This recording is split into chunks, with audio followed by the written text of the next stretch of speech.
Okay, welcome to Nutmeg Island. We are on Sibley Pond, the town line between Canaan and Pittsfield. This is the Pittsfield side you see right now, where we actually have another family camp over there, which is about 800 feet from the island itself. The island was originally purchased uh, 80 years ago by the Wells family. Originally out of Connecticut, they moved to Pittsfield, and they, in the 40s and 43, they purchased the island for the price of the lumber that's on the island. And Bob Wells uh, built the first cabin in 1946, and it still stands today. He had added on a couple times in the 60s and the 70s, um, and all of those structures are still there. His eldest son, who lives in upstate New York, um, started building a second cabin in about 2002, 2003. He framed it, sheathed it, the roof on it and everything, put the foundation down, and he was never able to come back due to health reasons and other issues. So everything remained abandoned until 23 when we purchased it. The original camp we have almost completely restored at this point. We have a few more things that are being completed within the next couple weeks. But the second camp we haven't touched yet. So what we're going to do is we're going to give you a tour of the island. We'll give you a tour of the cabins and an idea of what we are hoping that we can work with you folks about. So let's go take a look at the island and the camps themselves. Well, welcome to the island itself. We're going to do a slight tour for you, show you a few of the spots and the amazing views that we have here. Right now we just walked onto the land itself. And we're going to take you up the snowmobile trail that we built for this year. Like I said, we have a place on the Pittsfield side. So once we get snow, we'll be able to access this easily through the snowmobiles. We're going to first show Bob, the camp that was built. When we first purchased the camp and started working on it, it was completely in shambles. Over the years, people had broken into it, literally turned it over, ripped everything off the walls, all the cabinets, every dish was broken, every window was busted, the front door was missing, we don't know what happened to it. And the elements had gotten in there.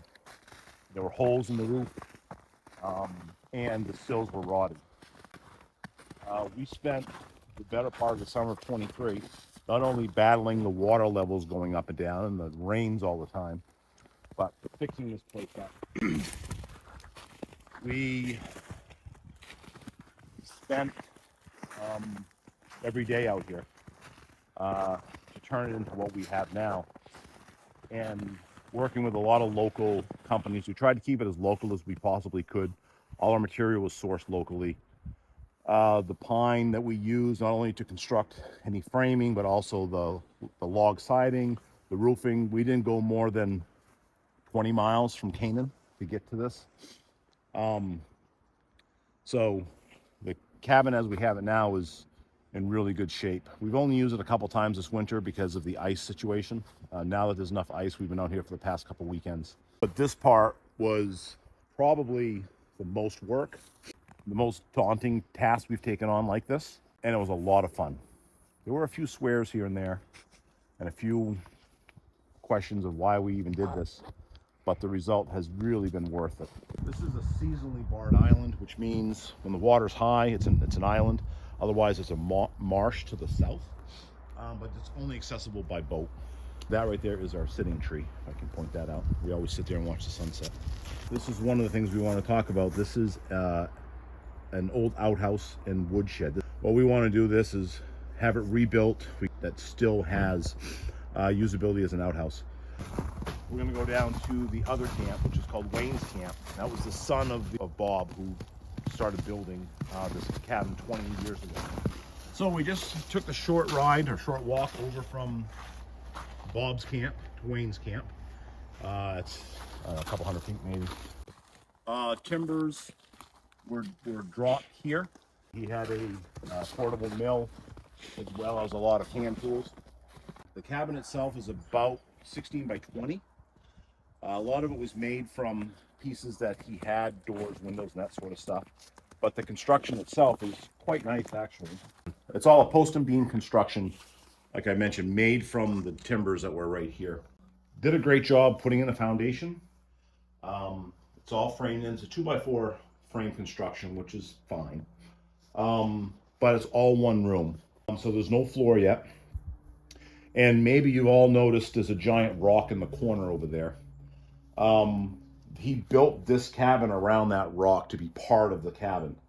And the idea is to actually have a table built out of that rock. So that would be the main table for the cabin. We're looking for a old Maine hunting camp. There's no power out here right now, but we would like to put more solar in here. So there is one other unique feature about this camp that needs a little bit of help.